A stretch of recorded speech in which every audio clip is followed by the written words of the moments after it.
"Mas, sakit," terdengar suara seorang wanita dari kamar motel. Adik ipar itu sedang berdua saja dengan kakak iparnya. Sebenarnya, apa yang sedang terjadi di dalam kamar motel ini? Dukungan Anda melalui subscribe dan like akan sangat membantu kami untuk menyajikan lebih banyak kisah. Saya berusia 45 tahun. Saat ini saya berada di penjara sambil menatap Anda semua yang mendengarkan cerita saya dari balik jendela kaca ruang besuk yang dingin.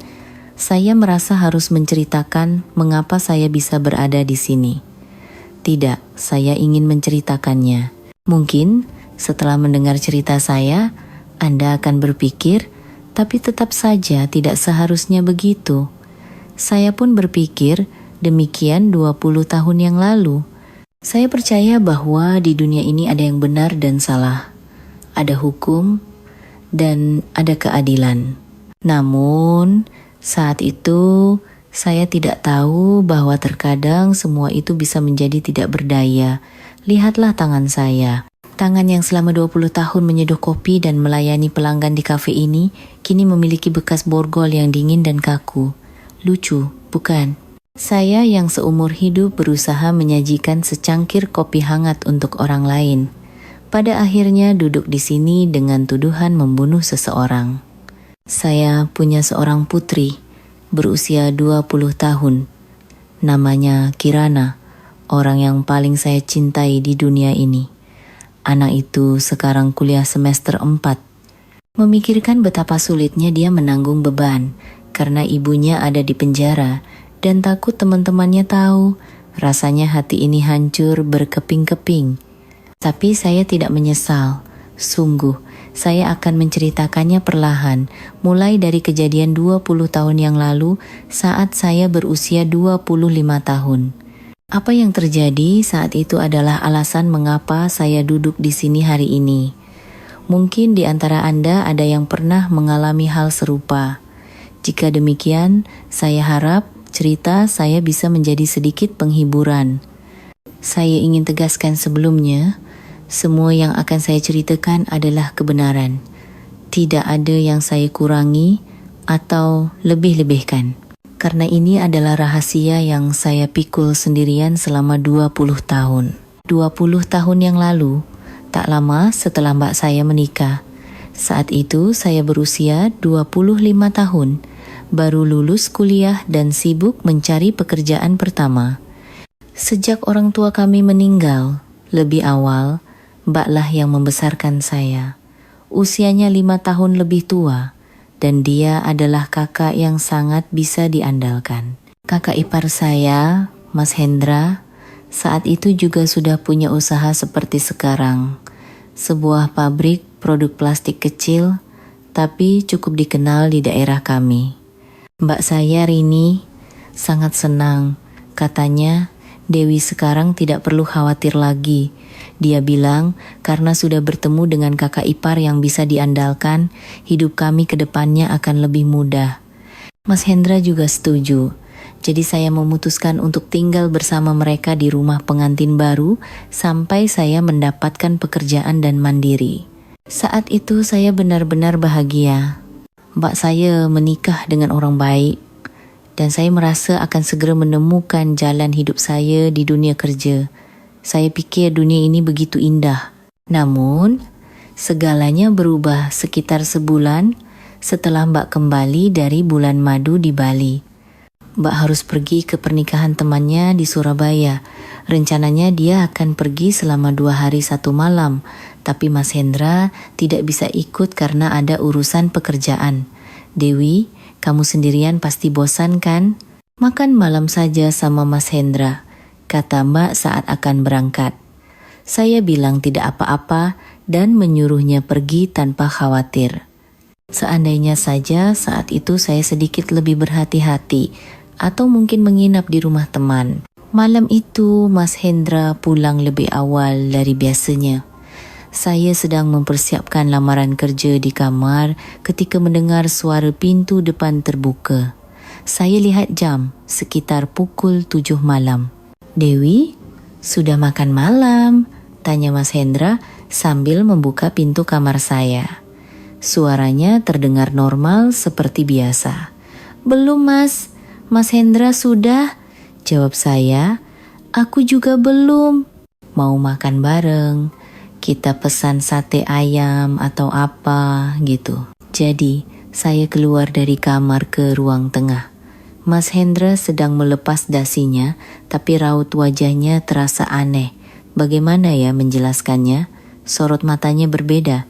Saat itu saya hanya berpikir mungkin dia kelelahan. Sambil menunggu pesanan sate datang, Mas Hendra mengeluarkan bir dari kulkas. "Dewi, mau minum juga?" tawarnya. Saya tidak terlalu bisa minum alkohol, jadi saya menolak. Tapi Mas Hendra terus memaksa satu kaleng saja. Mumpung mbakmu tidak ada, kita bersulang berdua. Karena canggung, akhirnya saya menerima sekaleng bir. Tapi Mas Hendra terus menuangkannya untuk saya. Setiap kali saya minum sedikit, dia akan berkata, "Minum lagi, minum lagi." Kalau dipikir-pikir sekarang, sejak saat itulah keanehan dimulai. Saat sate datang dan kami makan bersama, Mas Hendra terus membicarakan hal-hal aneh. "Dewi, sudah punya pacar? Anak muda zaman sekarang suka laki-laki seperti apa?" tanyanya. Wajah saya memerah dan saya berkata, "Mas, jangan bahas itu." Tapi dia tertawa dan berkata, "Kenapa memangnya? Mau Mas kenalkan dengan teman?" Sampai saat itu, saya masih mengira Mas Hendra hanya bercanda. Dia memang orang yang ceria dan humoris. Tapi karena merasa sudah terlalu banyak minum bir, saya bangkit dan berkata, "Mas, saya mau istirahat dulu." Tiba-tiba Mas Hendra memegang pergelangan tangan saya. "Mau kemana?" Masih terlalu awal. Cengkeramannya lebih kuat dari yang saya duga. Saya berkata, "Mas, sakit?" Tapi tatapan matanya saat menatap saya benar-benar menakutkan.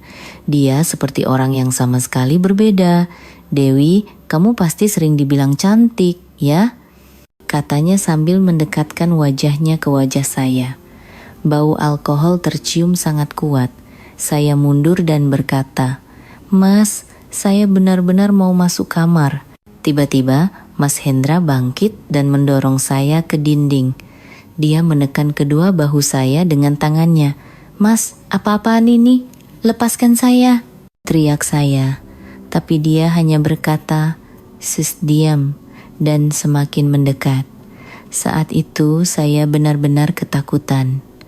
Kepala saya tidak bisa memahami situasi ini, tapi tubuh saya gemetaran. "Dewi, kamu tahu kan, aku sudah berbuat baik sekali padamu," katanya sambil menyentuh pipi saya. Saya memalingkan wajah dan berkata, "Tidak boleh Mas, jangan begini." Tapi dia memegang dagu saya dan memutarnya. "Kenapa tidak boleh? Hanya ada kita berdua. Mbakmu juga tidak akan tahu." Mendengar itu, saya merinding. Baru saat itulah saya sadar ini bukan kebetulan, tapi sudah direncanakan. Mbak pergi ke Surabaya, Mas Hendra pulang lebih awal, dan dia terus menawari saya minum. Saya mencoba mendorongnya, tapi kekuatan kami terlalu berbeda. Mas Hendra lebih tinggi dan badannya lebih besar. Sekuat apapun saya meronta, tidak ada gunanya. "Mas, tolong, saya akan bilang ke Mbak," teriak saya sambil menangis. Tiba-tiba dia tertawa, tawa yang terdengar seperti tawa iblis. "Bilang ke Mbak? Menurutmu dia akan bilang apa?"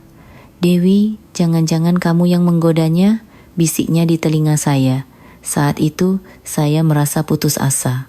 Meskipun saya ragu Mbak akan berkata seperti itu, ketakutan mulai muncul. Atau dia akan bilang apa? "Keluarga kita bisa hancur. Sabar saja, bisa jadi kan?" Mas Hendra berbicara seolah-olah semuanya sudah dia rencanakan, seolah dia sudah tahu bagaimana reaksi saya. Apa yang terjadi setelahnya? Bahkan sampai sekarang, saya sulit untuk mengingatnya. Sekeras apapun saya menangis dan berteriak, Mas Hendra tidak berhenti. Dia menarik pakaian saya dan melakukan hal-hal yang tidak saya inginkan. Malam itu, hidup saya berubah total. Tidak berlebihan jika dikatakan bahawa Dewi Lestari yang naif berusia 25 tahun telah mati pada malam itu. Setelah Mas Hendra pergi, saya terduduk di lantai dan menangis untuk waktu yang lama. Seluruh tubuh saya gemetar dan saya tidak tahu harus berbuat apa. Mandi berkali-kali pun tidak bisa menghilangkan perasaan kotor itu. Dan yang paling menakutkan adalah keesokan paginya, Mas Hendra bersikap seolah tidak terjadi apa-apa. "Dewi, semalam minum terlalu banyak ya. Wajahmu pucat," katanya dengan nada khawatir, seolah kejadian semalam hanyalah mimpi. Mbak Rini kembali dari Surabaya malam itu. Saat saya menyambutnya di pintu depan, dia langsung bertanya, "Dewi, kenapa wajahmu? Kamu sakit?" Kondisi saya begitu menyedihkan hingga Mbak langsung menyadarinya. Mata saya bengkak karena menangis semalaman dan wajah saya pucat karena tidak bisa tidur. "Nggak apa-apa, Mbak. Cuma sedikit lelah." Saya berbohong. Saya sangat ingin menceritakan semuanya pada Mbak. Tapi tenggorokan saya tercekat. Saya tidak tahu harus mulai dari mana. Apakah Mbak akan percaya? Atau jangan-jangan dia akan berpikir saya yang salah. Berbagai pikiran berkecamuk di kepala saya. Dan yang lebih parah, saya mendengar suara Mas Hendra dari belakang saya. "Sayang, kamu sudah pulang? Sepertinya Dewi masuk angin. Aku khawatir," katanya, seolah-olah dia adalah kakak ipar yang baik dan mengkhawatirkan saya. Saat itu, punggung saya terasa dingin. Sulit dipercaya bahwa orang yang melakukan perbuatan mengerikan semalam bisa bersikap begitu wajar. "Oh ya, Dewi kita sakit ya. Mau Mbak buatkan bubur?" kata Mbak sambil meletakkan tangannya di dahi saya untuk memeriksa suhu tubuh. Saat itu, saya benar-benar ingin memeluk Mbak dan berkata, "Mbak, sebenarnya." Tapi dengan Mas Hendra yang berdiri tepat di samping dan menatap saya, bagaimana saya bisa mengatakannya? "Nggak apa-apa Mbak, nanti juga sembuh kalau istirahat." Saya segera masuk ke kamar. Berada di ruangan yang sama dengan Mas Hendra terasa sangat menakutkan. Makan malam hari itu terasa seperti di neraka. Mbak dengan antusias menceritakan perjalanannya di Surabaya dan Mas Hendra berperan sebagai suami yang penuh perhatian. Wah, pasti seru ya. Semuanya terasa normal dan biasa, kecuali saya. "Dewi, kok kamu nggak makan? Sakit parah ya?" tanya Mbak dengan cemas. Saya tidak bisa menatap Mas Hendra, jadi saya hanya menundukkan kepala. Lalu Mas Hendra berkata, "Dewi semalam makan sate banyak sekali dan minum bir. Sepertinya kekenyangan. Aku yang terlalu memaksanya makan ya." Saya merinding. Dia berbicara seolah-olah dia benar-benar khawatir dan memaksa saya makan banyak demi kebaikan saya, seolah itu hanya makan malam biasa antara kakak ipar dan adik ipar. "Oh, begitu. Dewi, lain kali kalau perutmu tidak enak, jangan minum alkohol ya," tegur Mbak. Saya benar-benar ingin menangis. Bukan saya yang mau minum. Tidak ada satu hal pun yang saya lakukan atas kemauan saya. Malam itu, saya tidur dengan mengunci pintu kamar rapat-rapat. Takut Mas Hendra akan masuk lagi. Tentu saja saya tidak bisa tidur. Setiap kali ada suara sedikit saja, saya terkejut. Setiap kali mendengar suara langkah kaki di koridor, jantung saya berdebar kencang. Mulai keesokan harinya, Mas Hendra bersikap seolah tidak terjadi apa-apa. "Dewi, bagaimana kondisimu hari ini? Persiapan kerja pasti berat ya? Semangat," katanya. Dia bahkan tampak lebih ramah dan perhatian dari sebelumnya. Hal itu membuat saya bingung. Apakah saya salah paham? Apakah Mas Hendra hanya mabuk dan melakukan kesalahan? Atau itu semua benar-benar hanya mimpi? Pikiran-pikiran itu terus menghantui saya. Namun, luka di tubuh saya dan kenyataan bahwa saya tidak bisa tidur di malam hari terus mengingatkan saya bahwa kejadian malam itu adalah nyata. Selama beberapa minggu, saya menjadi semakin berhati-hati. Saya selalu berusaha menghindari situasi di mana saya hanya berdua dengan Mas Hendra.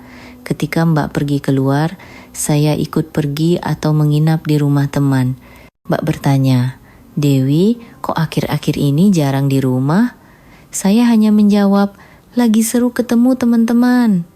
Padahal saya sangat takut berada di rumah, takut Mas Hendra akan melakukan hal itu lagi. Tapi yang paling menakutkan adalah senyumnya saat mata kami sesekali bertemu. Bagi orang lain, itu mungkin senyum ramah biasa. Tapi bagi saya, senyum itu seolah berkata, "Kamu ingat, kan?" Ini rahasia kita berdua. Suatu hari, dia menepuk bahu saya sambil berkata, "Dewi, kalau butuh uang saku, bilang saja kapanpun, Mas akan bantu." Saat itu, tubuh saya membeku. Hidup dengan ingatan itu sendirian, tanpa ada yang tahu, rasanya sangat menyiksa. Saya ingin memberitahu Mbak, tapi setiap kali hendak membuka mulut, kata-kata Mas Hendra malam itu terngiang kembali. "Coba saja bilang ke Mbak, siapa yang akan percaya?" Jadi saya terus diam. Saya pikir itu yang terbaik. Mendapatkan pekerjaan secepatnya dan pergi dari rumah itu adalah satu-satunya solusi. Begitulah yang saya pikirkan saat itu. Tapi sepertinya Mas Hendra tidak berniat melepaskan saya begitu saja. Untungnya selama beberapa bulan berikutnya tidak terjadi apa-apa. Perusahaan Mas Hendra mendapat proyek besar sehingga dia sangat sibuk. Dia hampir setiap hari pulang larut malam dan sering ke kantor di akhir pekan. Saya memanfaatkan waktu itu untuk sebisa mungkin tidak berada di rumah. Saya belajar di perpustakaan untuk persiapan kerja atau menghabiskan waktu dengan teman-teman.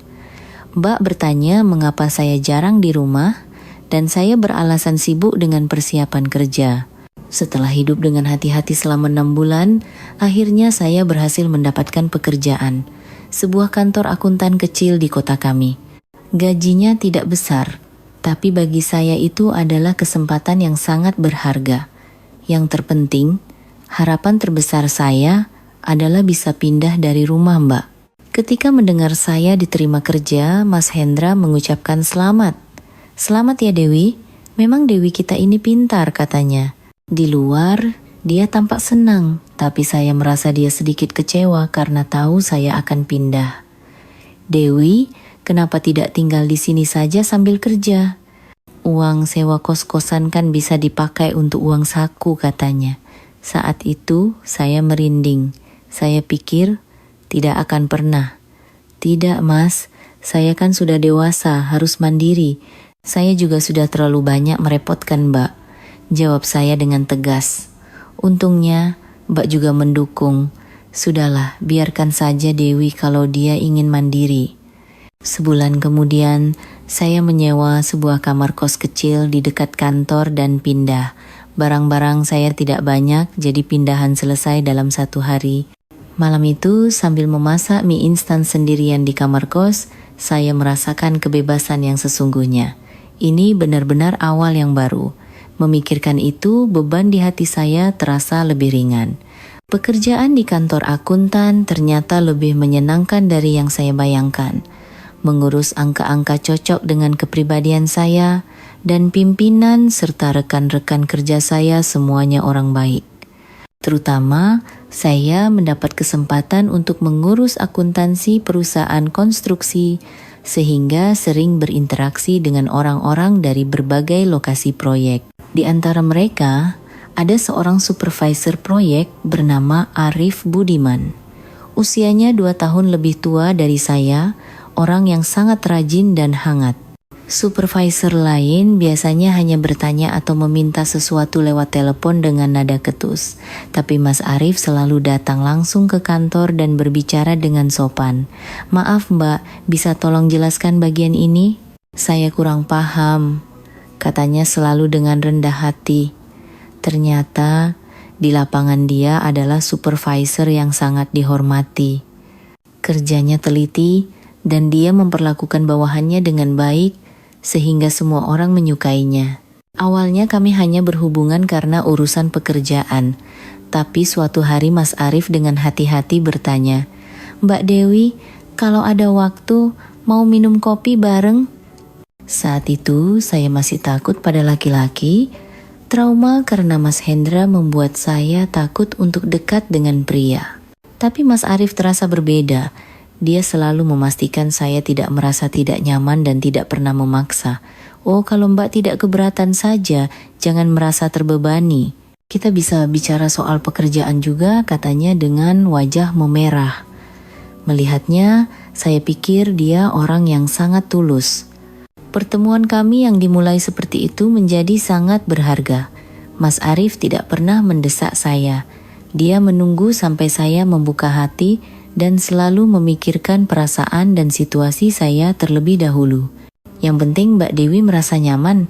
Meskipun saya ingin buru-buru, saya akan menunggu sampai hati Mbak siap, katanya. Saat mendengar itu, saya sangat tersentuh. Saya pikir, ternyata ada laki-laki seperti ini di dunia. Setelah bertemu selama sekitar 6 bulan, saya mulai percaya padanya. Saat bersama Mas Arif, saya merasa sangat nyaman dan aman. Saat itulah saya sadar betapa tegangnya saya hidup selama ini. Suatu hari, Mas Arif dengan hati-hati bertanya, "Mbak Dewi, apakah dulu pernah ada kejadian buruk? Terkadang Mbak terlihat sangat berhati-hati."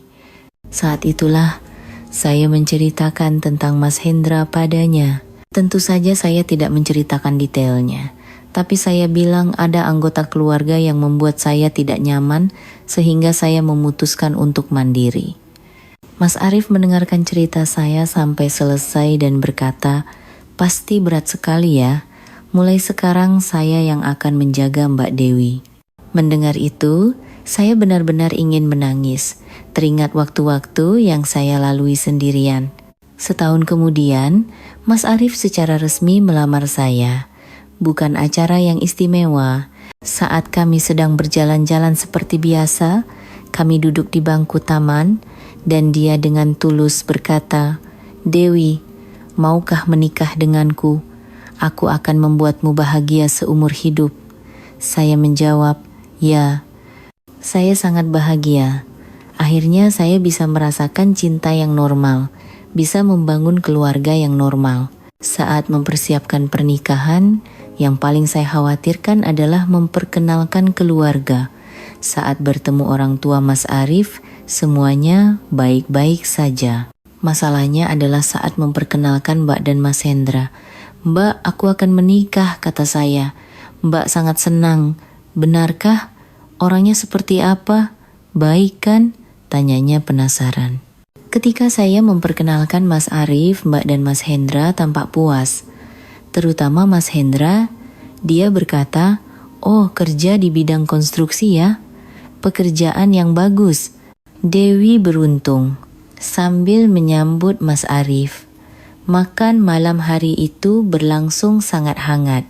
Mas Hendra bahkan bercerita tentang dunia konstruksi pada Mas Arif dan dengan sopan berkata, "Tolong jaga Dewi, kami baik-baik ya." Mas Arif juga berkata, "Saya senang sekali Dewi punya keluarga seperti ini. Pasti dia merasa sangat didukung." Melihat itu, saya merasa lega.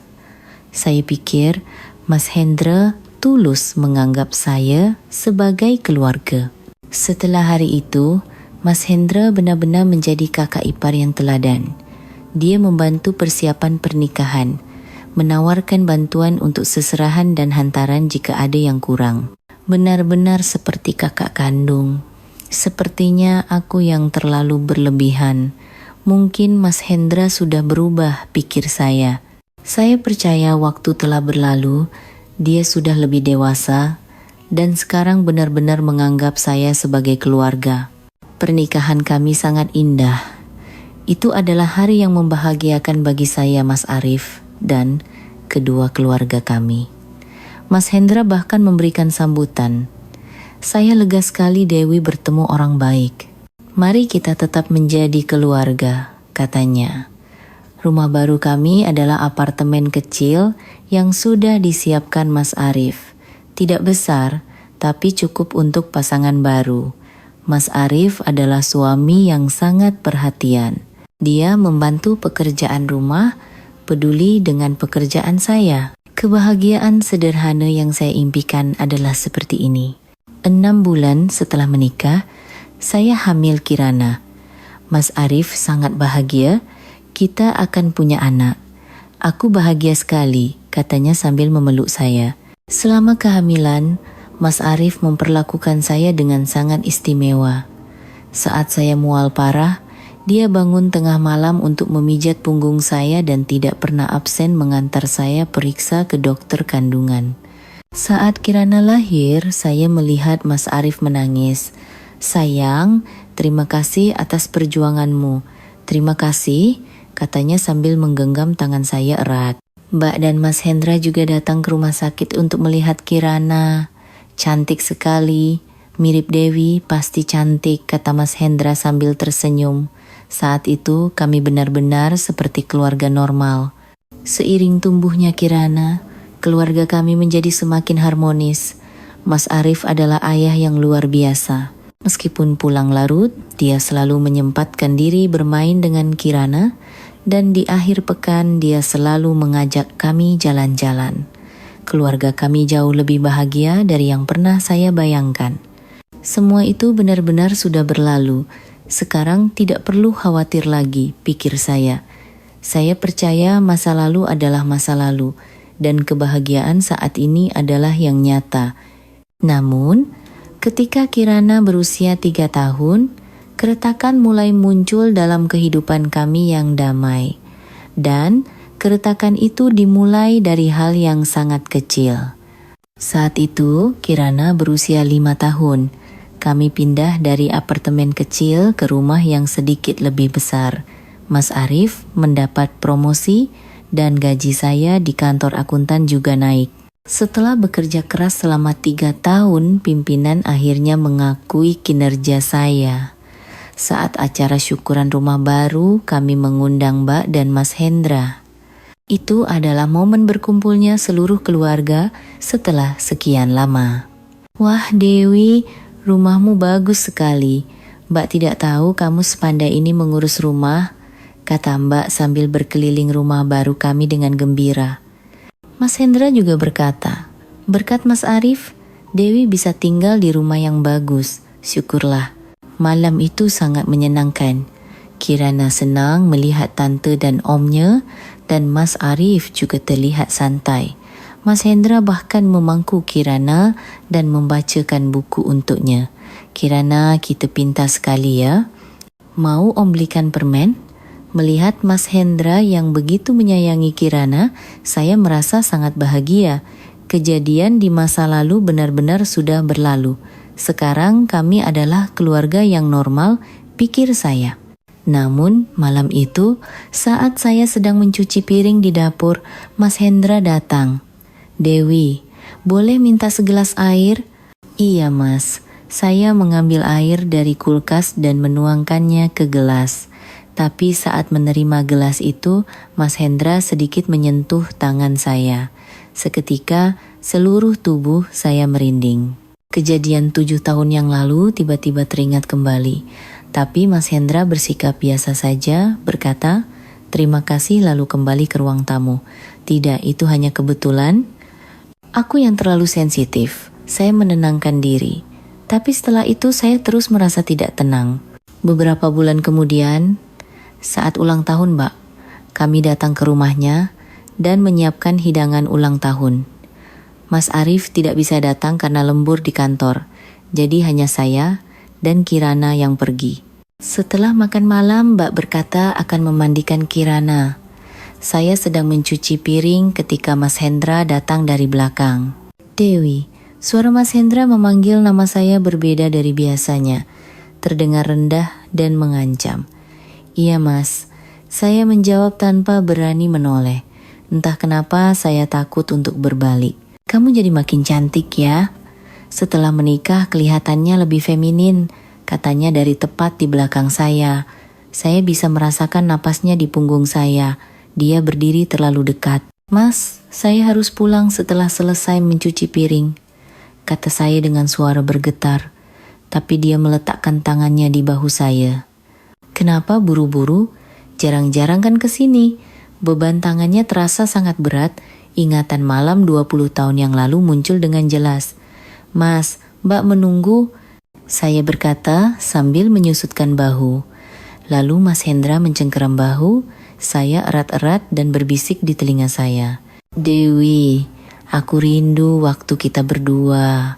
Setelah kamu menikah, kita jadi tidak punya kesempatan bertemu, aku kecewa. Mendengar itu, seluruh tubuh saya membeku. Ternyata tidak ada yang berubah. Mas Hendra masih memandang saya dengan cara yang sama. Mas, jangan begitu. Saya sudah menikah. Ketika saya akhirnya berhasil membuka mulut, dia tertawa dan berkata, memangnya kenapa kalau sudah menikah? Hubungan kita tidak ada urusannya dengan itu. Justru sekarang kamu lebih matang, aku lebih suka. Tangannya mulai mengelus punggung saya. Saya benar-benar ingin lari, tapi dengan Kirana yang ada di sini, saya tidak tahu harus berbuat apa. Dewi, akhir pekan ini kalau ada waktu kita bertemu di luar ya. Ada yang mau aku bicarakan? Tidak bisa, Mas. Sungguh tidak bisa. Saat saya berhasil mengatakannya, Mas Hendra tiba-tiba memeluk pinggang saya dan merapatkan tubuhnya. Tidak bisa? Kenapa tidak bisa? Dulu kamu menerimanya dengan begitu polos. Menerimanya dengan polos? Kapan saya menerimanya? Waktu itu saya baru 25 tahun dan ketakutan. Saya tidak tahu harus berbuat apa. Mas, lepaskan, nanti Mbak keluar. Saat saya mati-matian berkata begitu, suara Mbak benar-benar terdengar. Dewi, Kirana mencari ibunya. Kamu di mana? Mas Hendra dengan cepat melepaskan saya dan menjawab, Dewi lagi cuci piring, seolah tidak terjadi apa-apa. Ketika Mbak datang ke dapur, saya berusaha keras untuk terlihat tenang. Dewi, kamu tidak apa-apa. Kenapa wajahmu merah sekali? Ah, ini karena air panas. Kirana di mana? Saya segera mengalihkan pembicaraan. Lalu saya membawa Kirana pulang. Di rumah, saya berpikir apakah harus memberitahu Mas Arif, tapi bagaimana caranya? Apakah saya bisa berkata, Mas Hendra berbuat aneh padaku? Tidak ada bukti, dan Mas Hendra pasti akan bersikap seolah tidak terjadi apa-apa. Malam itu saya tidak bisa tidur. Saya sangat takut mimpi buruk 20 tahun yang lalu akan dimulai lagi. Mulai minggu berikutnya, Mas Hendra mulai menghubungi saya. Dewi, kita ngopi yuk. Dewi, kalau ada waktu hubungi aku ya. SMS terus berdatangan. Saya tidak membalasnya, tapi dia terus mengirim. Suatu hari, dia bahkan menunggu di depan kantor akuntan tempat saya bekerja. Dewi, sudah pulang kerja ya? Mau aku antar? Tidak usah mas, saya naik angkot saja. Saat saya menolak, dia memegang lengan saya dan berkata, kenapa begitu? Kita kan keluarga, ada yang mau dibicarakan di mobil. Akhirnya saya tidak punya pilihan selain masuk ke mobilnya. Saya takut kalau menolak, situasinya akan menjadi lebih aneh. Di dalam mobil, Mas Hendra berkata, Dewi, kenapa kamu menghindariku? Sejak kapan hubungan kita jadi canggung begini? Mas, saya hanya berhati-hati karena sekarang saya sudah menikah. Hati-hati apanya? Aku ini kakak iparmu. Aku sudah menjagamu sejak kecil. Kata menjaga itu membuat saya merinding. Terdengar dengan makna yang sangat menakutkan. Dewi, aku senang melihatmu menikah dan hidup bahagia. Tapi kadang-kadang aku ingin kita menghabiskan waktu berdua seperti dulu. Mas, itu tidak mungkin. Sungguh tidak mungkin. Saat saya berkata dengan tegas, raut wajah Mas Hendra tiba-tiba berubah. Tidak mungkin? Dewi, kamu tahu tidak, berkat siapa kamu bisa hidup enak sampai sekarang? Modal pernikahanku juga aku yang bantu, dan suamimu bisa dapat promosi itu karena aku bicara dengan orang yang kukenal. Saya terkejut. Saya tidak tahu sama sekali ada kejadian seperti itu. Dan Dewi, kalau kamu terus menghindariku, sepertinya aku harus menceritakan kejadian dulu pada suamimu. Bagaimana kamu memohon padaku, betapa agresifnya kamu. Mas, itu bohong. Kapan saya berbuat seperti itu? Siapa yang akan percaya? Siapa yang akan percaya cerita 7 tahun lalu? Justru orang akan berpikir kamu yang menggodaku, kan? Mas Hendra benar-benar merencanakannya dengan rapi. Dia sedang memasang perangkap sempurna untuk menjerat saya kembali. Sejak hari itu, hari-hari seperti di neraka, bagi saya dimulai lagi. Setelah mendengar ancaman Mas Hendra di dalam mobil, seluruh tubuh saya gemetar. Tapi seolah belum selesai, dia terus berbicara. Dewi, jangan tegang begitu. Kita selesaikan baik-baik saja. Sambil berkata begitu, dia tiba-tiba meletakkan tangannya di paha saya. Mas, apa yang Anda lakukan? Saya terkejut dan mencoba menyingkirkan tangannya, tapi dia malah mencengkeramnya lebih erat. Ini juga tidak boleh, kan cuma sentuhan ramah. Ini bukan ramah. Oh ya, kalau begitu bagaimana dengan ini? Dia tiba-tiba menarik bahu saya ke arahnya dan mendekatkan wajahnya ke leher saya. Wangi parfummu enak, selera suamimu, ya? Saya merinding dan mencoba melepaskan diri. Mas, tolong hentikan. Kenapa sensitif sekali? Dulu lebih dari ini. Jangan katakan itu. Tiba-tiba dia memegang dagu saya dan dengan paksa memutar kepala saya, mencoba mendekatkan bibirnya. Tidak, saya mati-matian memutar kepala, tapi bibirnya menyentuh pipi saya. Rasanya sangat menjijikkan. Hahaha, malu-malu ya. Lucu. Sambil tertawa, kali ini tangannya bergerak ke arah blus saya. Mas, saya mencoba menahan tangannya dengan kedua tangan. Tapi kekuatannya jauh berbeda. Aku hanya akan menyentuhnya. Tidak akan ada yang tahu. Tidak boleh, sungguh tidak boleh. Terus mau apa? Mau teriak di sini. Dia menunjuk keluar jendela mobil. Orang-orang berlalu lalang. Kalau kamu teriak, orang-orang akan datang dan melihat. Lalu bagaimana kamu akan menjelaskannya? Kamu akan bilang, kakak iparmu mencoba memperkosamu? Saya hanya bisa terdiam. Nanti jadi gosip suamimu juga akan dengarkan jadi rumit. Mas Hendra benar-benar sudah memperhitungkan segalanya. Tiba-tiba dia berkata dengan ekspresi serius. Dewi, jujur saja, selama 7 tahun ini aku tidak bisa melupakanmu. Setiap hari aku memikirkanmu.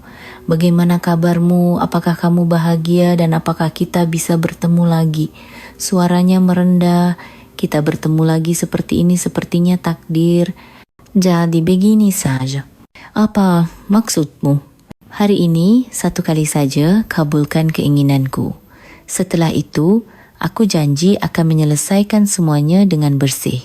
Keinginan apa?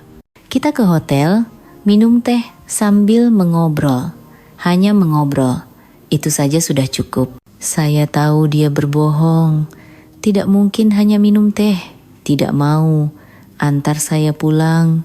Benar tidak mau? Kalau begitu, terpaksa. Dia mengeluarkan ponselnya. Aku harus telepon suamimu dan jelaskan situasinya. Bahwa aku mengajakmu bertemu, mencoba melakukan kontak fisik di mobil. Dan tentu saja, aku juga harus bilang pada Mbak bahwa adiknya menggoda kakak iparnya. Itu kan bohong. Bohong? Bisa buktikan? Lihat sekarang, lipstikmu berantakan, rambutmu acak-acakan. Saya buru-buru melihat ke cermin. Benar kata Mas Hendra. Karena meronta-ronta tadi, rambut saya berantakan dan lipstik saya tercoreng. Kalau kamu pulang dalam keadaan seperti ini, menurutmu suamimu akan berpikir apa? Dia tidak akan bertanya, kamu habis dari mana dan ngapain? Mas Hendra sangat licik. Dia telah membuat semua situasi menguntungkannya. Aku tanya sekali lagi, mau menghabiskan waktu denganku dengan tenang, atau mau semuanya meledak? Saya benar-benar tidak punya pilihan. Apapun yang saya pilih, hasilnya akan mengerikan. 1 kali saja, benar-benar hanya 1 kali kan? Tentu saja, aku janji. Dia tersenyum puas dan menyalakan mesin mobil. Begitulah saya mengikutinya ke sebuah motel. 30 menit itu terasa seperti waktu terlama dalam hidup saya. Sambil menatap keluar jendela, saya terus berkata pada diri sendiri, sabar, hanya satu kali ini saja, lalu semuanya akan berakhir.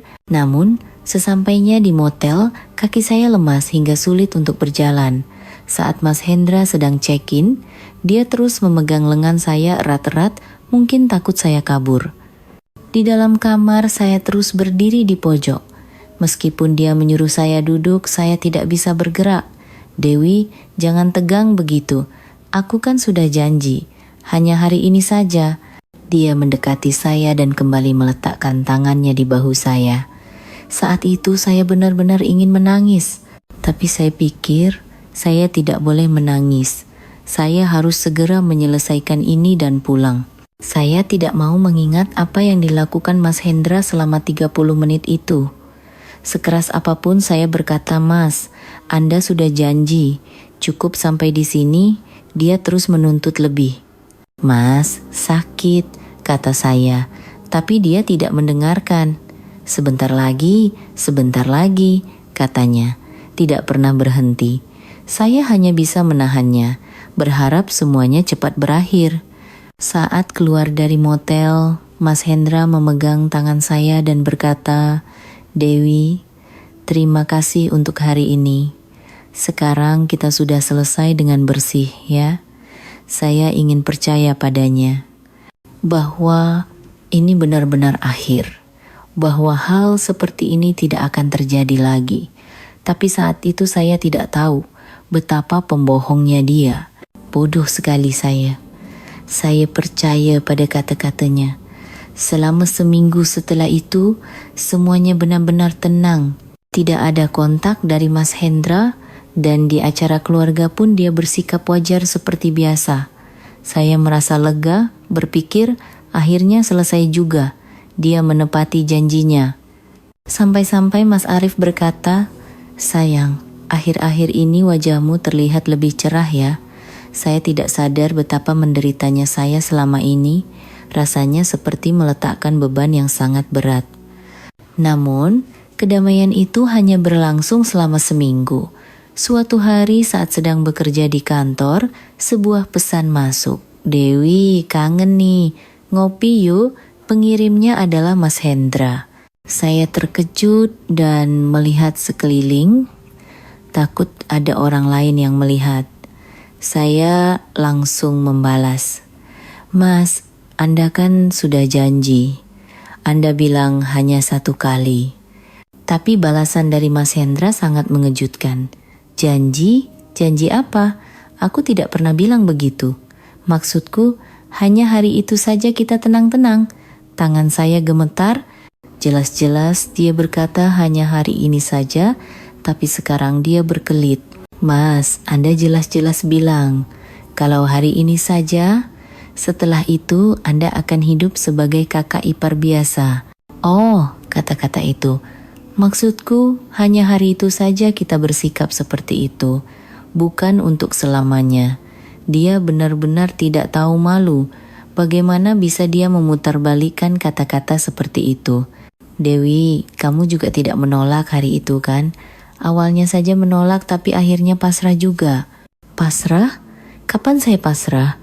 Saya hanya menahannya karena ingin cepat selesai. Bukan begitu, Mas. Saya benar-benar tidak suka. Oh ya? Kalau begitu, kali ini kita coba pelan-pelan. Jangan terburu-buru. Saya merinding. Mas Hendra sama sekali tidak menyesali perbuatannya hari itu. Dia justru terdengar seolah menikmatinya. Tidak mau, sama sekali tidak mau. Tidak mau, kalau begitu terpaksa. Aku harus telepon suamimu dan ceritakan apa yang aku lakukan padamu. Betapa agresifnya kamu di motel hari itu. Agresif? Itu benar-benar omong kosong. Tapi dia terus memutarbalikkan situasi. Dan sebenarnya, aku juga sudah merekam suara kita hari itu sebagai bukti. Mendengar itu saya merasa seperti akan pingsan. Dia merekamnya, itu bohong. Bohong? Mau coba dengar? Mau aku putarkan sekarang? Suara-suara yang kamu keluarkan nanti. Apakah itu terdengar seperti suara orang yang tidak suka? Kalau aku perdengarkan pada suamimu, bagaimana ya?" Wajah saya pucat basi. Kalau rekaman itu benar-benar ada, membayangkannya saja sudah mengerikan. "Dewi, begini saja, kita bertemu akhir pekan ini, nanti file rekamannya aku hapus." "Mas, tolong." "Tolong apa? Kamu kan sudah pernah melakukannya sekali, jangan sok suci sekarang." Mas Hendra benar-benar seperti iblis. Dia sama sekali tidak mengerti dengan perasaan apa saya menahan semua itu. Sejak hari itu, kontaknya terus berdatangan. "Dewi, kalau tidak balas, aku akan telepon suamimu.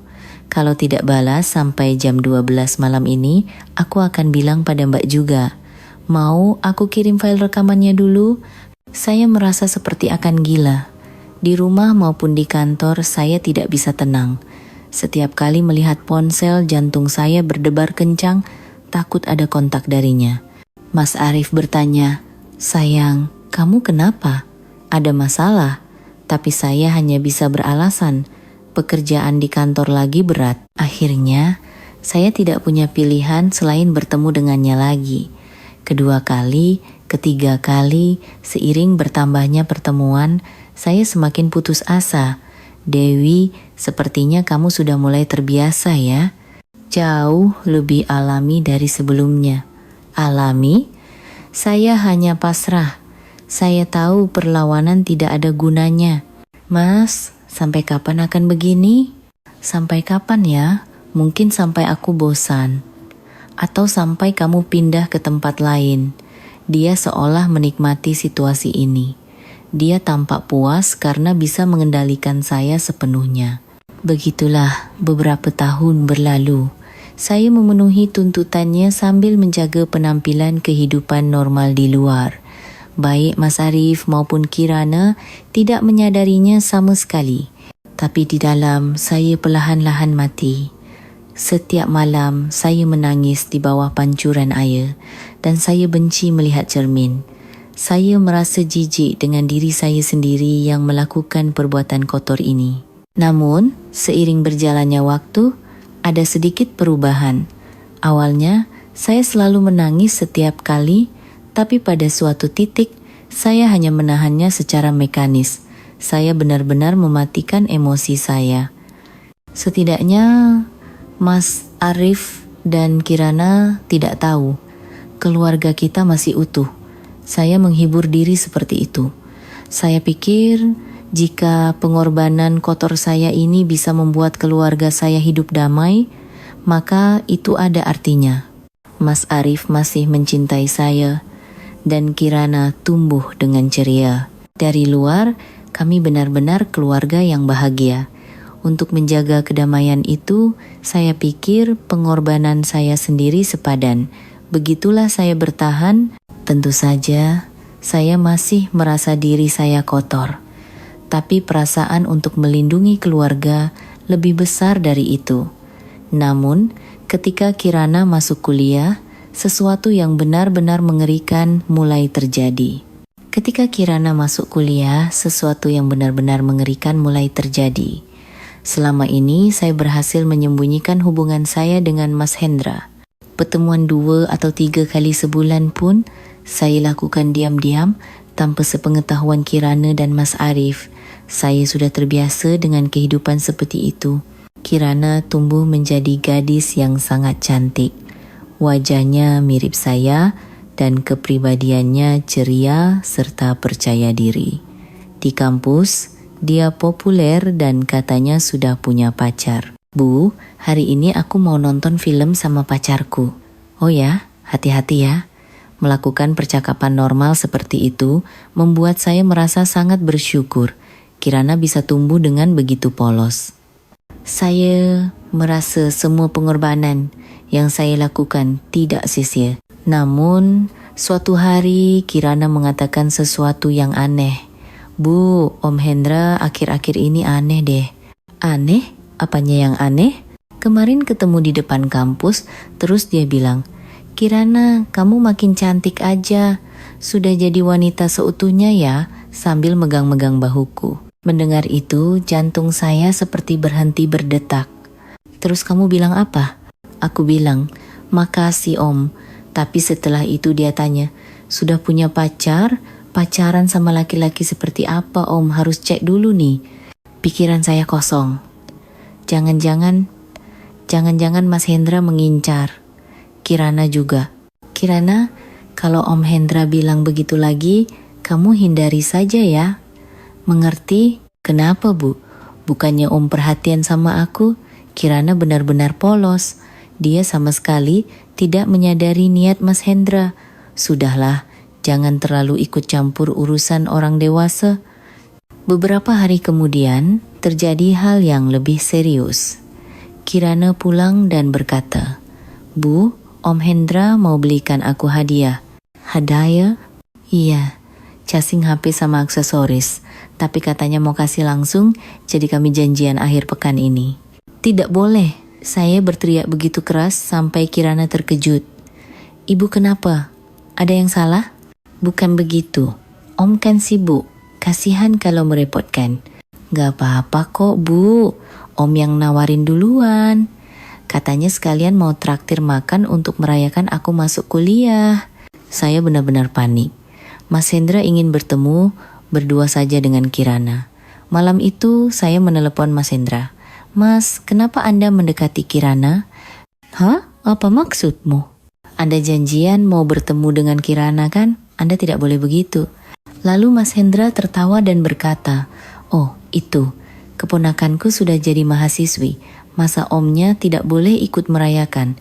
Kenapa kamu sensitif sekali? Mas, saya tahu niat Anda apa. Niat apa? Dewi, kamu ini terlalu curiga. Aku benar-benar tulus menyayangi keponakanku. Jangan bohong. Saat saya berteriak, suara Mas Hendra menjadi dingin. Dewi, kamu sekarang marah padaku? Baiklah, besok aku telepon suamimu dan ceritakan semuanya. Apa yang aku lakukan padamu? Mas, dan aku juga harus bilang pada Kirana. Kamu tahu tidak, ibumu itu punya hubungan apa dengan ommu? Begitu, itu adalah ancaman yang paling jahat. Saya tidak bisa berkata apa-apa. Dewi, aku tidak akan melakukan apa-apa pada Kirana. Aku hanya ingin merayakan keberhasilan keponakanku yang cantik. Kamu saja yang berpikir aneh. Tapi saya tahu niat sebenarnya. Pengalaman selama 15 tahun membuat saya tahu. Jangan sentuh Kirana, tolong. Menyentuh? Menyentuh apa? Aku ini hanya om yang menyayangi keponakannya. Dia terus mengelak. Tapi suara tawanya di seberang telepon membuat saya merinding. Baiklah, begini saja. Kamu yang temui aku akhir pekan ini. Sebagai ganti Kirana. Itu adalah negosiasi. Jika saya menemuinya, dia akan membiarkan Kirana. Baik, saya akan datang. Pilihan yang bijak. Bilang pada Kirana, omnya tiba-tiba sibuk, jadi bertemu lain kali saja. Malam itu saya benar-benar putus asa. Pikiran bahwa Kirana bisa menjadi target Mas Hendra membuat saya tidak bisa tidur. Tapi itu hanya sebentar. Beberapa hari kemudian, Kirana mulai mengatakan hal-hal aneh lagi. Bu, kemarin aku lihat Om Hendra di kampus. Apa? Di mana? Di kafe, lagi minum kopi. Aku mau sapa, tapi Om malah bilang, Kirana, duduk sini, kita ngopi bareng. Mas Hendra sengaja datang ke dekat kampus untuk menunggu Kirana. Terus kalian ngopi bareng? Iya, tapi Om terus tanya hal-hal aneh. Kirana sama pacarmu sudah sampai mana? Begitu. Saya merinding. Mas Hendra sudah mulai serius mengincar Kirana. Saat itulah saya sadar. Sekeras apapun saya berkorban, nafsu Mas Hendra tidak akan pernah ada habisnya. Sekaranglah saatnya saya harus memilih. Tapi saya tidak tahu pilihan apa yang harus saya ambil. Setelah hidup seperti ini selama 22 tahun, apakah semuanya akan berubah jika saya bongkar sekarang? Justru keluarga saya yang akan hancurkan? Saat saya sedang bimbang, situasi berubah dengan cepat. Suatu Sabtu sore, Mas Arif sedang ke kantor dan Kirana pergi nonton dengan teman-temannya.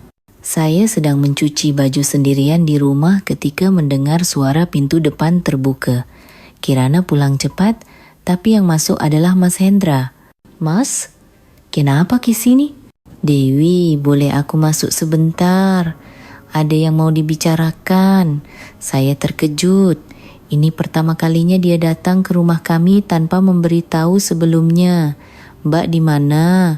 "Mbak lagi ketemu temannya. Jadi ini kesempatan bagus untuk bicara berdua denganmu." Firasat saya buruk, ekspresi wajahnya berbeda dari biasanya. "Mas, jangan di rumah kami." "Kenapa? Kita kan keluarga." "Aku hanya sebentar." Dia masuk ke ruang tamu. Saya terpaksa mengikutinya. "Dewi, duduk." Saya berdiri saja. "Duduk?" Suaranya mengancam. Saya terpaksa duduk di ujung sofa. "Dewi, sepertinya akhir-akhir ini kamu menghindariku." "Bukan begitu." "Bukan begitu. Waktu aku ajak bertemu terakhir kali, kamu banyak alasan. Telepon juga jarang diangkat. Dia semakin mendekat." "Mas, Kirana atau Mas Arif bisa pulang kapan saja." "Kirana kan lagi nonton. Paling cepat 3 jam lagi baru pulang. Suamimu di kantor." Dia tahu semua jadwal saya, itu membuat saya merinding. "Dewi, hari ini kita coba yang spesial ya. Di rumah kan lebih enak." "Tidak boleh, ini rumah saya." Saat saya berteriak dan mencoba bangkit, dia mencengkeram pergelangan tangan saya. "Kenapa sensitif sekali? Kan bisa diam-diam." "Lepaskan." Tiba-tiba terdengar suara pintu depan terbuka.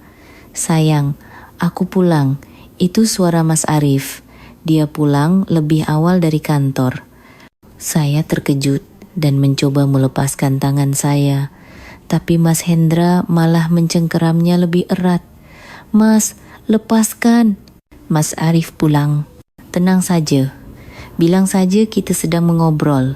Mas Arif masuk ke ruang tamu. "Loh, Mas Hendra di sini. Apa kabar, Mas?" Awalnya Mas Arif menyapa dengan biasa, tapi setelah melihat situasi kami, ekspresinya berubah. "Kalian sedang apa?" Mas Hendra melepaskan saya, tapi sudah terlambat. Mas Arif sudah menyadari ada yang aneh. Ini. Dewi kelihatannya lagi murung. Jadi aku sedang menghiburnya, kata Mas Hendra dengan santai. "Sayang, ada apa?" tanya Mas Arif pada saya, tapi saya tidak bisa berkata apa-apa. "Tidak ada apa-apa, hanya sedikit lelah akhir-akhir ini." "Lelah kenapa? Ada masalah apa?"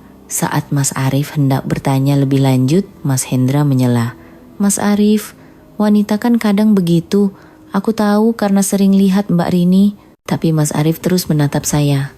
Dia sepertinya merasakan ada sesuatu yang aneh. "Mas, hari ini ada urusan apa ke sini?" Aku mau bicara soal Kirana sama Dewi." Katanya Kirana sekarang punya pacar. Sebagai om kan aku jadi sedikit khawatir. "Pacar Kirana?"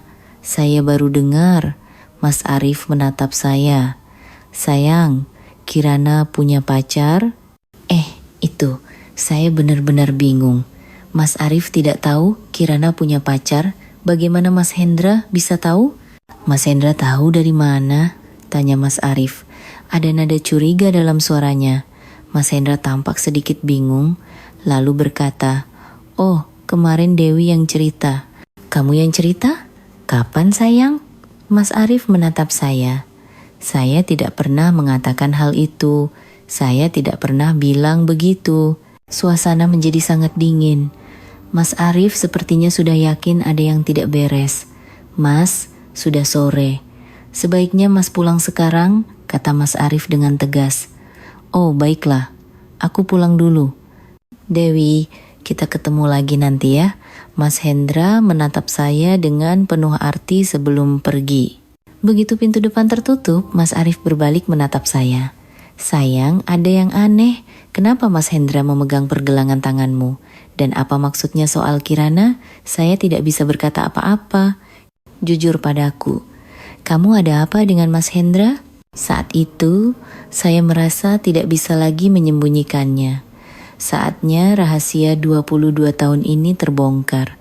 Mas, tolong panggil Mbak Rini. Mbak Rini, kenapa? Aku akan ceritakan semuanya. Tapi Mbak harus ada di sini. Mas Arif menelepon Mbak Rini. Mbak, tolong segera ke rumah kami. Dewi mau bicara hal penting. 30 menit kemudian, Mbak Rini tiba dengan wajah cemas. Ada apa? Suara Arif di telepon aneh sekali. Saya duduk di hadapan Mbak dan Mas Arif dan mulai menceritakan semua yang saya sembunyikan selama 22 tahun. Awalnya, Mbak Rini menunjukkan ekspresi tidak percaya. Dewi, itu benar? Suamiku? Benar Mbak, sejak aku berusia 25 tahun sampai sekarang. Semakin detail saya menjelaskan, wajah Mbak semakin pucat.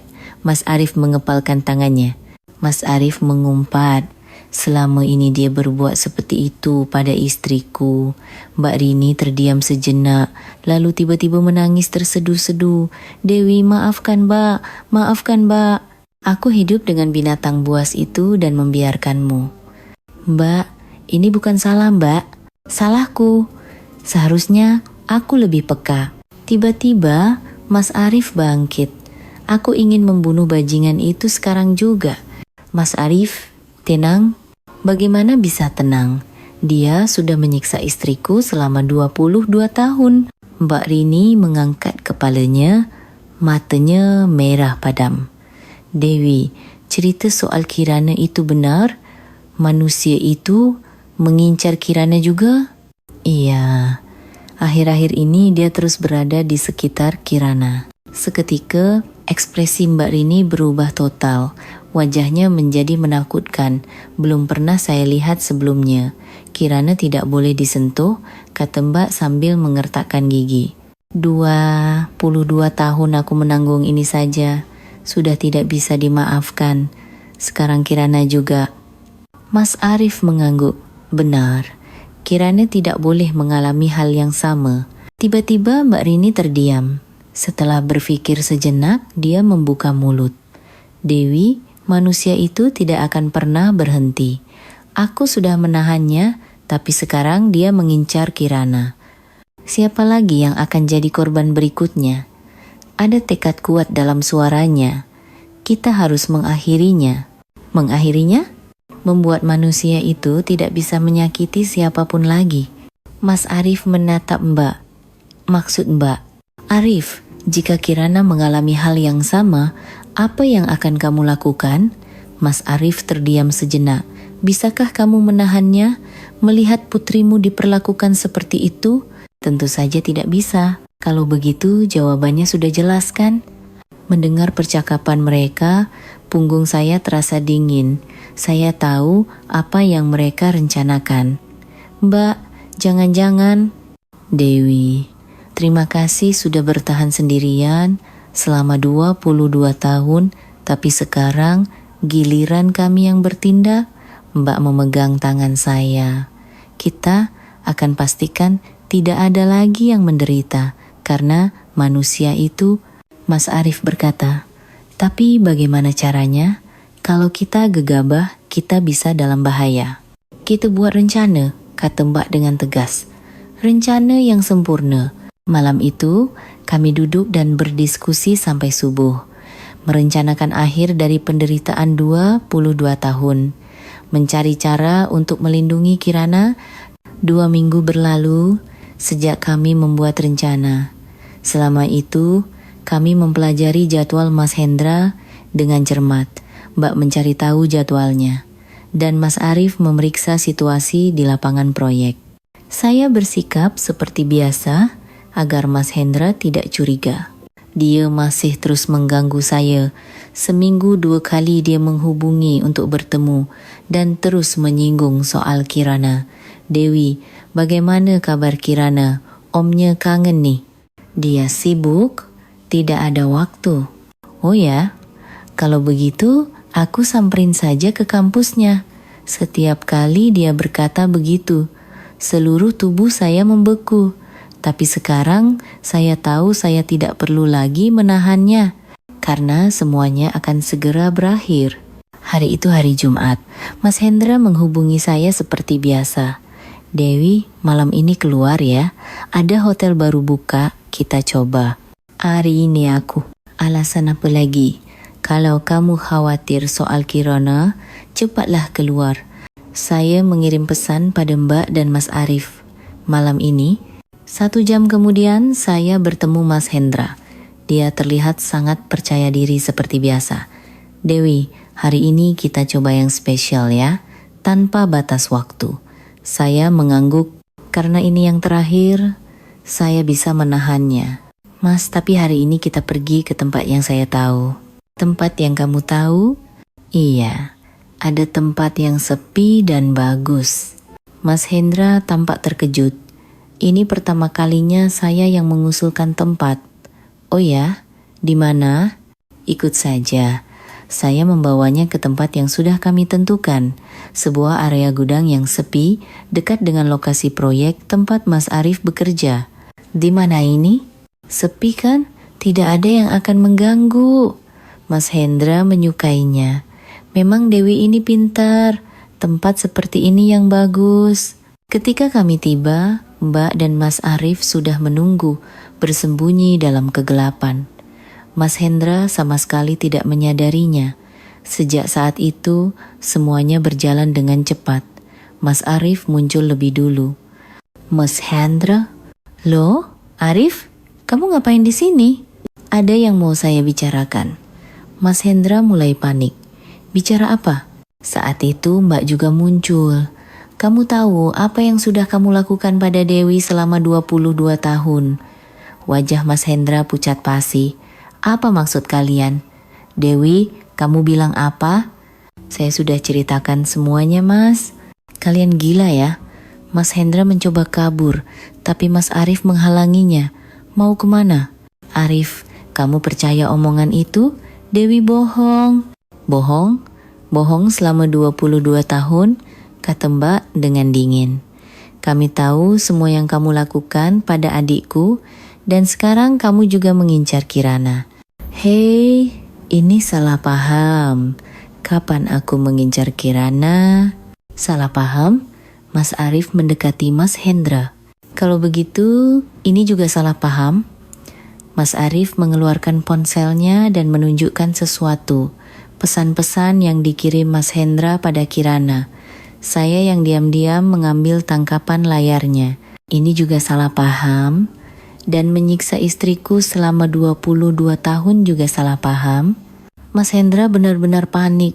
Hei, ini tidak masuk akal. Kita kan keluarga, tidak perlu begini. Keluarga, Mbak tertawa. Tawa yang sangat menakutkan. Apa yang terjadi setelah itu saya tidak begitu ingat. Mas Arif dan Mbak melakukan sesuatu, Mas Hendra melawan, tapi pada akhirnya semuanya selesai. Baru saat fajar kami kembali ke rumah. Tidak ada yang berbicara. Tidak ada yang perlu dibicarakan. Keesokan paginya, berita tentang Mas Hendra muncul di TV. Seorang pria bernama Hendra Wijaya ditemukan tewas di lokasi proyek konstruksi tadi malam, diduga akibat kecelakaan jatuh. Mbak menatap saya. Dewi, sudah berakhir. Iya, sudah benar-benar berakhir. Mimpi buruk selama 22 tahun. Keesokan paginya polisi datang ke rumah kami. Permisi, dengan Bapak Arif Budiman, Ibu Dewi Lestari dan Ibu Rini. Begitu pintu terbuka, kami langsung diborgol. Anda ditangkap atas tuduhan pembunuhan terhadap Hendra Wijaya. Begitulah kami bertiga ditangkap. Sidik jari kami ditemukan di jenazah Mas Hendra, dan bukti bahwa saya bertemu dengannya malam itu juga terungkap. Bahkan pesan teks yang saya kirim padanya menjadi bukti. Selama pemeriksaan di kantor polisi dan selama persidangan, saya terus mengatakan yang sebenarnya. Saya diperkosa selama 22 tahun. Putri saya juga dalam bahaya, jadi saya tidak punya pilihan lain. Tapi tidak ada yang percaya. Kenapa tidak lapor dari dulu? Apa masuk akal Anda menahannya selama 22 tahun? Mereka justru menuduh kami memiliki hubungan gelap. File rekaman yang disimpan Mas Hendra bahkan dijadikan bukti. Media juga hanya melihat kami sebagai pembunuh. Keluarga bejat lakukan pembunuhan karena cemburu, kekerasan seksual hanya alasan, motifnya uang. Kirana yang paling menderita. Bu, kenapa melakukan itu? Apa ibu benar-benar membunuh Om? Sekeras apapun saya menjelaskan. Bagi seorang putri berusia 20 tahun, ini adalah masalah yang terlalu rumit untuk dipahami. Hasil sidang, saya divonis 15 tahun penjara. Mbak dan Mas Arif masing-masing 12 tahun. Sekarang, saya sudah menjalani hukuman di penjara selama 5 tahun. Awalnya, Kirana tidak pernah datang menjenguk. Mungkin dia terlalu syok. Sekarang dia sesekali datang, tapi hubungan kami tidak seperti dulu. Bu, aku sudah dapat kerja. Selamat ya, nak. Aku masuk di bidang akuntansi. Bagus sekali, Kirana. Kami hanya melakukan percakapan canggung. Saya dan Mas Arif berada di penjara yang berbeda, jadi kami tidak bisa bertemu. Kami hanya bertukar kabar melalui surat. Jika Anda bertanya, apakah saya menyesal? Saya tidak tahu. Mas Hendra memang sudah mati, tapi keluarga kami juga hancur. Kirana terluka dan saya serta Mas Arif di penjara. Tapi satu hal yang pasti, Kirana sekarang aman. Dia tidak perlu lagi terpapar bahaya seperti itu. Saya pikir itu saja sudah cukup berarti. Saya masih harus menghabiskan 10 tahun lagi di sini. Saya harus menyaksikan Kirana menikah, punya anak dan hidup bahagia dari dalam penjara. Tapi tidak apa-apa, selama Kirana bahagia. Penderitaan 22 tahun telah berakhir. Meskipun harus membayar harga sebesar ini, tapi ini benar-benar sudah berakhir. Bukankah itu yang terpenting? Inilah kisah 22 tahun yang diceritakan oleh Ibu Dewi Lestari dari dalam penjara, penderitaan tak terkatakan yang harus dialami seorang wanita. Dan harga yang terlalu mahal yang harus ia bayar untuk mengakhiri penderitaan itu. Apakah ia punya pilihan lain? Seandainya 22 tahun yang lalu, di usianya yang masih muda 25 tahun, ada tempat untuk meminta bantuan, apakah tragedi ini bisa dihindari? Kekerasan seksual meninggalkan luka seumur hidup bagi korbannya. Namun, ini adalah penderitaan yang tidak seharusnya ditanggung sendirian. Perhatian dari lingkungan sekitar dan bantuan dari masyarakat sangatlah dibutuhkan. Ibu Dewi Lestari saat ini masih menjalani masa hukumannya dan putrinya, Kirana, dikabarkan tumbuh dengan baik di masyarakat. Semoga kisah hari ini dapat menjadi sedikit penghiburan dan keberanian bagi mereka yang mengalami penderitaan serupa. Dan tolong, jangan pernah menanggungnya sendirian. Jika Anda tertarik dengan lebih banyak kisah nyata, silakan subscribe dan aktifkan notifikasi. Perhatian Anda adalah kekuatan bagi kami untuk menyajikan lebih banyak cerita. Terima kasih telah menonton.